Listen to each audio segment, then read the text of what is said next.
देखिए, signature campaign ये एक तहरीक है और तहरीक जो है ये कभी मिट नहीं सकती, इसको सिर्फ आगाज़ करना होता है। अगर तहरीक जो है वो नेक नीति पर और लोगों के हित में है या लोग जिसको पसंद करते हैं तो उसको कोई रोक नहीं सकता।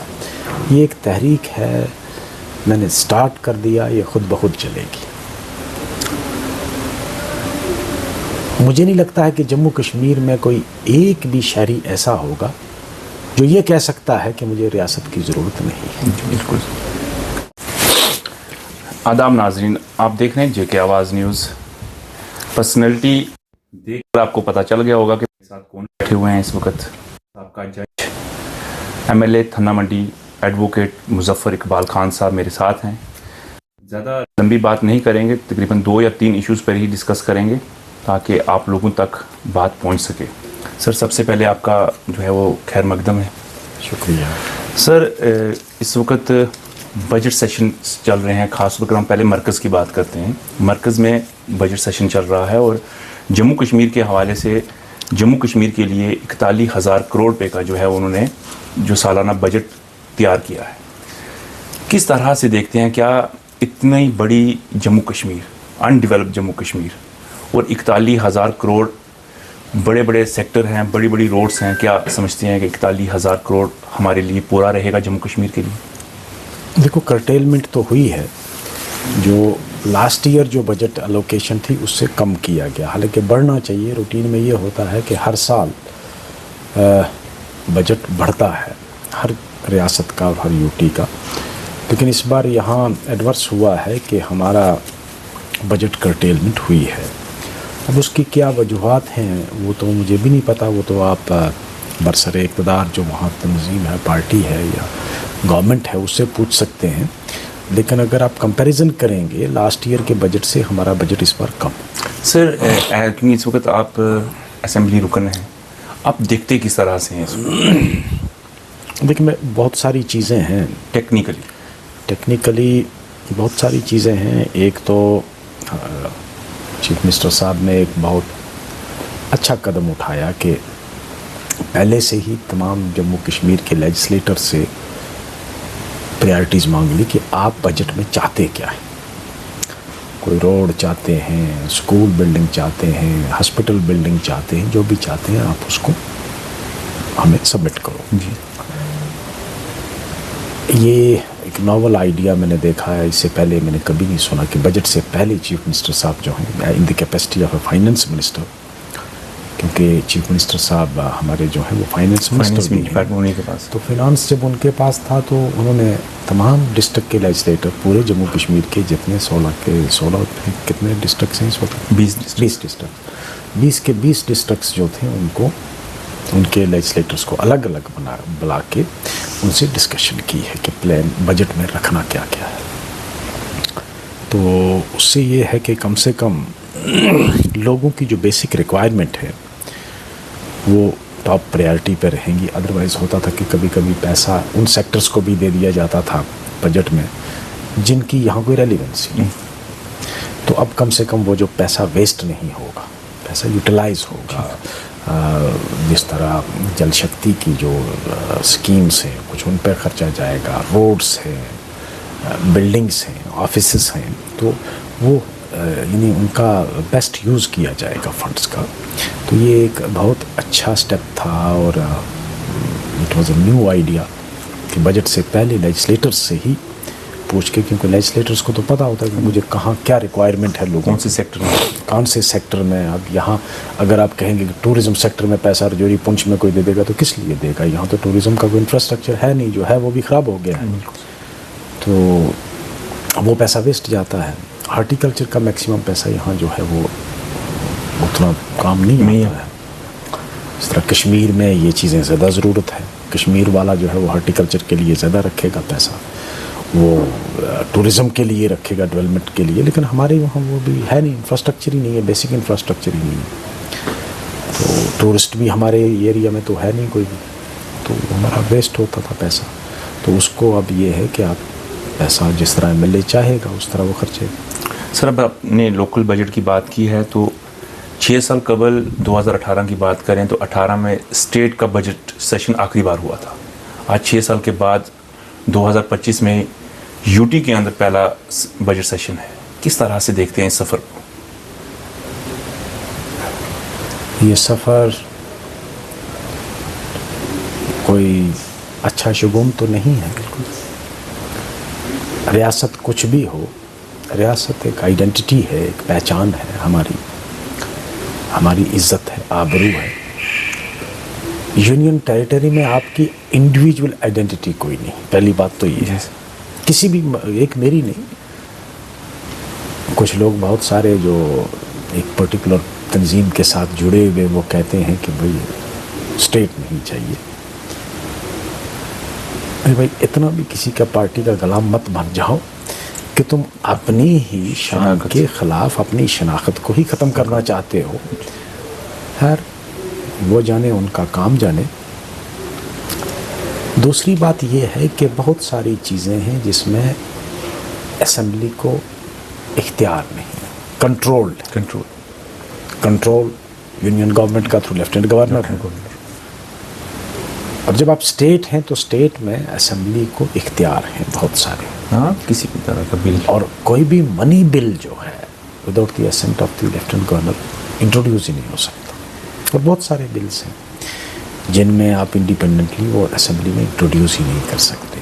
ह्यूमन राइट वायलेशन है, एक्सेसेस ऑफ द पुलिस है। तो मुझे ये बताओ, अब वो डिस्कस नहीं कर सकते क्योंकि वहाँ मिनिस्टर ही कोई नहीं आपका, होम मिनिस्टर हमारा है ही कोई नहीं, क्योंकि होम डिपार्टमेंट नहीं हमारे पास। हम किससे जवाब मांगेंगे? एमएलए जो हैं वो किस मिनिस्टर से जवाब मांगेंगे जबकि मिनिस्टर ही नहीं है? तो ये बहुत सारी चीज़ें हैं जो वाकया ही हम from higher level we have reduce to a down lower level तो हमारा नीचे हो गया। सर 2-3 और कपड़ा उधर। सर, यूटी का बजट सेशन, बहुत सारी रिक्वायरमेंट्स हैं एमएलएज़ की, क्योंकि एक बड़ा गैप रहा है बीच में जब असेंबली नहीं थी, एमएलएज़ नहीं थे। एक बड़ी रिक्वायरमेंट है लोगों की। अगर हम आप ही की कॉन्स्टिट्यूंसी की बात करें तो आपका बजट जो आपकी तरफ से जो क्वेश्चनिंग होगी वो किस तरह की होगी और किस तरह का आइडियाज़ जो है वो आप शेयर कर रहे हैं इस वक्त अपनी कॉन्स्टिट्यूंसी के डेवलपमेंट को लेकर? अभी बजट डॉक्यूमेंट आया नहीं है, मैं उसको पढ़ूंगा, उसके बाद ही मैं कोई अपना ओपिनियन बनाऊंगा कि मुझे क्या डिस्कस करना है। बहरहाल हमसे तो चीफ मिनिस्टर साहब ने पहले ही, हम ही ने तो दिया है बजट में जो देना है जी। तो अगर उसी को रखा है तो मुझे लगता है डिस्कशन की ज़रूरत ही नहीं है। सर, जैसे आपकी कॉन्स्टिट्यूंसी में हम बात करें, शाहदरा शरीफ है, फेमस जगह है, ज़ियारत है वहाँ। उसके बाद हम देरा गली की बात करें, वो भी आप ही की कॉन्स्टिट्यूंसी के अंदर आता है, देरा गली का जो ऊपर वाला हिस्सा है। सर, क्या आप नहीं समझते कि ऐसी लोकेशंस पर हमारा टूरिज़्म डेवलप होना चाहिए ताकि टूरिस्ट यहाँ पर आए, क्योंकि नेचुरल ब्यूटी भी है? देखिए, इसमें शक नहीं कि पोटेंशियल है, लेकिन सबसे पहली रिक्वायरमेंट है कि वहाँ तक रोड होनी चाहिए। और हमारे जो टूरिस्ट डेस्टिनेशन है ना, वो डेस्टिनेशन तक अभी रोड ही नहीं है। आप अगर अज़मताबाद से पीछे ऊपर एक वहाँ ज़ियारत है, क्या नाम है पता नहीं उसका, तो मैंने उसका वीडियो देखा, इतना खूबसूरत इलाका है लेकिन रोड नहीं है। तो मैंने इस बार वहाँ के लिए रोड का प्लान रखा है। एक और मैं सोच रहा हूँ कि भाई एक टूरिज़म कॉरिडोर जो है, ये आपका हट्टा सेरी एरिया से जो डायरेक्ट रोड जाए देरा गली तक, तो पीछे बहुत खूबसूरत एरियाज हैं, विडोज़ हैं, तो वहाँ कम से कम पहले वो रोड जाए तो फिर वहाँ इंफ्रास्ट्रक्चर भी बन सकता है। लेकिन पहली रिक्वायरमेंट है रोड की। हमारी तो रोड ही नहीं, जहाँ टूरिस्ट डेस्टिनेशंस हैं भी, अगर बहुत खूबसूरत एरिया भी है, लेकिन वहाँ तक रोड कोई नहीं। तो उसके लिए मैं कोशिश लगा हूँ कि हम रोड्स इस बार जो है, पैसा ज़्यादा जो है हम चाहेंगे कि रोड्स पर रखा जाए। दरहाल के अंदर शक्करमर्ग को लेकर एक नारा लगा था उस बड़ी कुछ सालों पहले, अभी तक शक्करमर्ग का प्रोजेक्ट कहीं नज़र नहीं आ रहा है। क्या बहैसियत एमएलए थाना मंडी, क्योंकि दरहाल भी आप ही की यूरिडिक्शन के अंदर आता है एज असेंबली रुकन होने के नाते, क्या दरहाल के शक्करमर्ग पर भी कभी काम हो सकता है? ज़रूर मैं कोशिश करूँगा उसके लिए भी। मुझे उसका अभी शक्करमर्ग का उतना आइडिया नहीं, बहरहाल मैं सुना है कि बहुत खूबसूरत इलाका है, वहाँ लेक्स हैं, पीछे बहुत सारी विडोज़ हैं, तो मैं कोशिश तो करूँगा कि अपने दौरे में ही, अपने टेन्योर में, कि जितने भी टूरिस्ट डेस्टिनेशन है कम से कम उन तक रोड पहले पहुंच जाए, रोड कनेक्टिविटी हो जाए। उसके लिए मैं कोशिश ज़रूर करूँगा। नारे तो बहुत पहले से बहुत नारे लग चुके हैं। अब आप ये कहोगे कि अरे भाई यहाँ क्या क्या नारे नहीं लगे, लेकिन ज़मीन पर कुछ दिखा दें। यहाँ तो जब 5 अगस्त 2019 को स्टेट को यूनियन टेरिटरी बनाया गया और स्पेशल स्टेटस छीना गया, तो कहा था कि भाई ये तामीर और तरक्की में सबसे बड़ा रोड़ा है, हम इसको हटा रहे हैं। तो उसके बाद उससे हालत ख़राब हुई, बेहतर कुछ नहीं हुई। हमारा पर कैपिटा जो था वो कम हुआ, आमदनी कम हुई, और जितने भी रिसोर्सेज थे, हमारे रिसोर्सेज जो थे वो ड्रेन हो गए आउटसाइड जम्मू एंड कश्मीर। वो एक बड़ी बदकिस्मती रही हमारी कि रिसोर्सेज हमारे भी ड्रेन हो गए, हमारी एम्प्लॉयमेंट जो थी वो ड्रेन हो गई। बाहर के लोगों ने यहाँ जो छोटी मोटी बिजनेस थी वो भी टेक ओवर कर ली। तो वो एक बदकिस्मती रही, बिलखसूस हमारे जम्मू के एरिया में वो ज़्यादा टेक ओवर कर लिया बाहर के लोगों ने।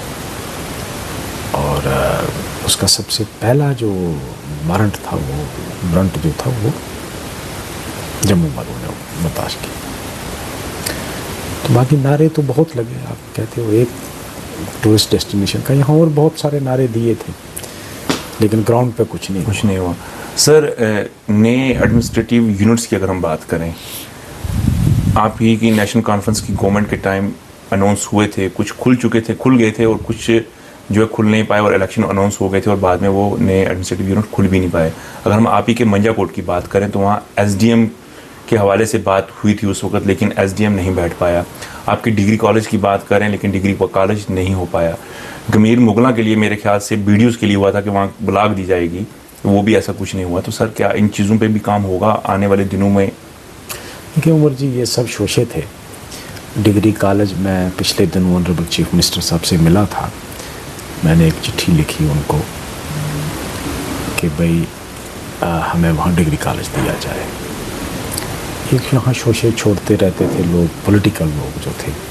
कोई कहता था डिग्री कॉलेज हो गया है सैंक्शन, की जगह ढूंढो।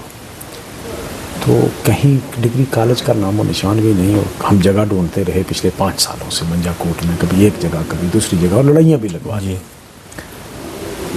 मैं हैरान रहा इस बार जब हमारी चीफ मिनिस्टर साहब ने मीटिंग ली, तो चीफ सेक्रेटरी साहब भी बैठे थे वहाँ। मुझे पता चला कि मंजाकोट BPHC ही है, वरना मुझे ये इंप्रेशन दिया गया था, वहाँ बताया गया था कि ये CHC बन गया है और एसोसिएट हॉस्पिटल है, मेडिकल कॉलेज के अंडर है। ऐसा कुछ भी नहीं है, वो भी PHC है, और इतना बड़ा एरिया हाईवे पे, और थन्ना मंडी भी PHC ही है, जहाँ सिर्फ 2 डॉक्टरों की पोस्टें हैं। तो मैंने ऑनरेबल चीफ मिनिस्टर साहब को एक DO लेटर लिखा था कि मुझे थन्ना मंडी हॉस्पिटल को अपग्रेड किया जाए और मुझे मंजाकोट में कॉलेज दिया जाए। तो उसका जवाब उन्होंने मुझे दिया, चिट्ठी लिखी उन्होंने मुझे कि मैंने कंसर्न के साथ टेकअप किया है। मुझे उम्मीद है कि चीफ मिनिस्टर साहब, क्योंकि अगर कोई चीज़ सीरियसली लेते हैं तो वो कभी ऐसे नहीं कहते हैं। उन्होंने मुझे लेटर लिखा वापस कि आपके ये 2 डिमांड्स जो थी मैंने कंसर्न डिपार्टमेंट के साथ टेकअप की है। उन्होंने टेकअप की है, सैंक्शन होने में टाइम तो लगेगा, लेकिन मैं कोशिश ये करूँगा कि एक तो थन्ना मंडी का जो हॉस्पिटल है उसको CHC बनाया जाए, ताकि वहाँ डॉक्टर्स की और पोस्ट्स हों, और एक का पहले मंजाकोट कॉलेज, उसके बाद मंजाकोट हॉस्पिटल की भी अपग्रेडेशन की ज़रूरत है। मैं उस दिन आई वॉज इल इन्फॉर्म्ड। जब मैंने चीफ सेक्रेटरी साहब को कहा, चीफ सेक्रेटरी साहब ने कहा नहीं, वो तो एसोसिएट हॉस्पिटल नहीं है, वो तो PHC है। और बाद में मैंने कंफर्म किया, वाकई वो PHC है आज भी, लेकिन लोगों को ये बताया गया कि वहाँ मंजाकोट में जी बहुत पहले जो है वो CHC बन गया, CHC हो चुका है। सर, एक आखिरी क्वेश्चन, क्योंकि इस वक्त अगर हम देखें तो जम्मू कश्मीर में नज़र आप ही पर पड़ रही है, और आपने ही वो तहरीक शुरू की है स्टेटहुड को लेकर। सिग्नेचर कैंपेन राजौरी भी हो गई, सुरनकोट या मंजाकोट भी किया आपने, थन्ना मंडी भी शायद कल है। किस तरह से लोगों का तावन मिल रहा है, और आने वाले दिनों में आपकी प्लानिंग क्या रहेगी इस सिग्नेचर कैंपेन को लेकर? देखिए, सिग्नेचर कैंपेन ये एक तहरीक है, और तहरीक जो है ये कभी मिट नहीं सकती, इसको सिर्फ आगाज़ करना होता है। अगर तहरीक जो है वो नेक नीति पर और लोगों के हित में है या लोग जिसको पसंद करते हैं तो उसको कोई रोक नहीं सकता। ये एक तहरीक है, मैंने स्टार्ट कर दिया, ये खुद ब खुद चलेगी। मुझे नहीं लगता है कि जम्मू कश्मीर में कोई एक भी शहरी ऐसा होगा जो ये कह सकता है कि मुझे रियासत की ज़रूरत नहीं है। बिल्कुल। और कोई भी आदमी ये भी नहीं, एक भी आदमी आपको नहीं मिलेगा जो ये कहेगा कि नहीं इसको डिले करो। सिर्फ चंद जो लोग एक पर्टिकुलर पार्टी के जिन्होंने अपने ज़मीर को बेच दिया है वो कह सकते हैं, लेकिन किसी भी पार्टी का कोई अक्लमंद आदमी ये नहीं कह सकता कि मुझे रियासत की ज़रूरत नहीं और मुझे जल्द इसकी ज़रूरत नहीं। सर जैसे पीछे असेंबली में भी करारदाद को लाया गया था, तो सर क्या आगे उसको फॉलो किया जा रहा है या नहीं? देखो, करारदाद को फॉलो नहीं किया जाता, वो तो भेज दी जाती है गवर्नमेंट को, फॉलो उसको नहीं होता। वो बाई नेचुरल कोर्स वो करारदाद गवर्नमेंट ऑफ इंडिया के पास चली जाती है। वो फिर उन्हें कंसीडर करना है, क्या करना है वो उनका काम है। उसको फॉलो कोई फाइल थोड़ी है कि उसको फॉलो किया जाएगा। वो करारदाद जब हमने पास कर दी तो उसके बाद मैंने ये सोचा कि दिस इज़ अनदर वे कि हम यूनियन गवर्नमेंट को ये बावर कराएं कि हम लोग रियासत के बगैर मुतमईन नहीं हैं, हम यूटी में मुतमईन नहीं। सर कब तक उम्मीद है एज, क्योंकि आप एडवोकेट हैं, सब कुछ हैं और आपने इस केस को फॉलो भी किया है सुप्रीम कोर्ट के अंदर, क्या लगता है सर कि गवर्नमेंट ऑफ इंडिया कब तक सीरियसली जम्मू कश्मीर के बारे में सोचेगी और जम्मू कश्मीर को उनकी रियासत जो है वो वापस दी जाएगी? क्या लगता है सर? मैं तो उम्मीद करूंगा कि क्योंकि लोग सर बहुत सारे इंतज़ार में हैं। मैं तो यही, बिल्कुल आप सही कह रहे हैं, मैं तो ये कहूँगा कि जितना जल्दी उतना ही बेहतर होगा। मुल्क के लिए बेहतर होगा, जम्मू कश्मीर की आवाम के लिए बेहतर होगा, जितना जल्द हो सके। बहुत बहुत शुक्रिया सर, आपने अपना कीमती वक्त दिया। ये हमारे साथ थे एमएलए थन्ना मंडी एडवोकेट मुजफ्फर इकबाल खान साहब। बहुत सारी बातें की, बहुत सारी बातें रहती भी हैं, लेकिन इंशाल्लाह नेक्स्ट जब भी मुलाकात होगी और भी बहुत सारी बातें करेंगे। लेकिन फ़िलहाल जितनी बातें की हैं मैं यही कहूँगा कि सबको गौर से सुने और आगे शेयर भी करें और कमेंट कर हमें सुजेस्ट भी करें ताकि हम मज़ीद बेहतर प्रोग्राम आपके सामने पेश कर सकें। देखते रहें जेके आवाज़ न्यूज़। शुक्रिया अदा।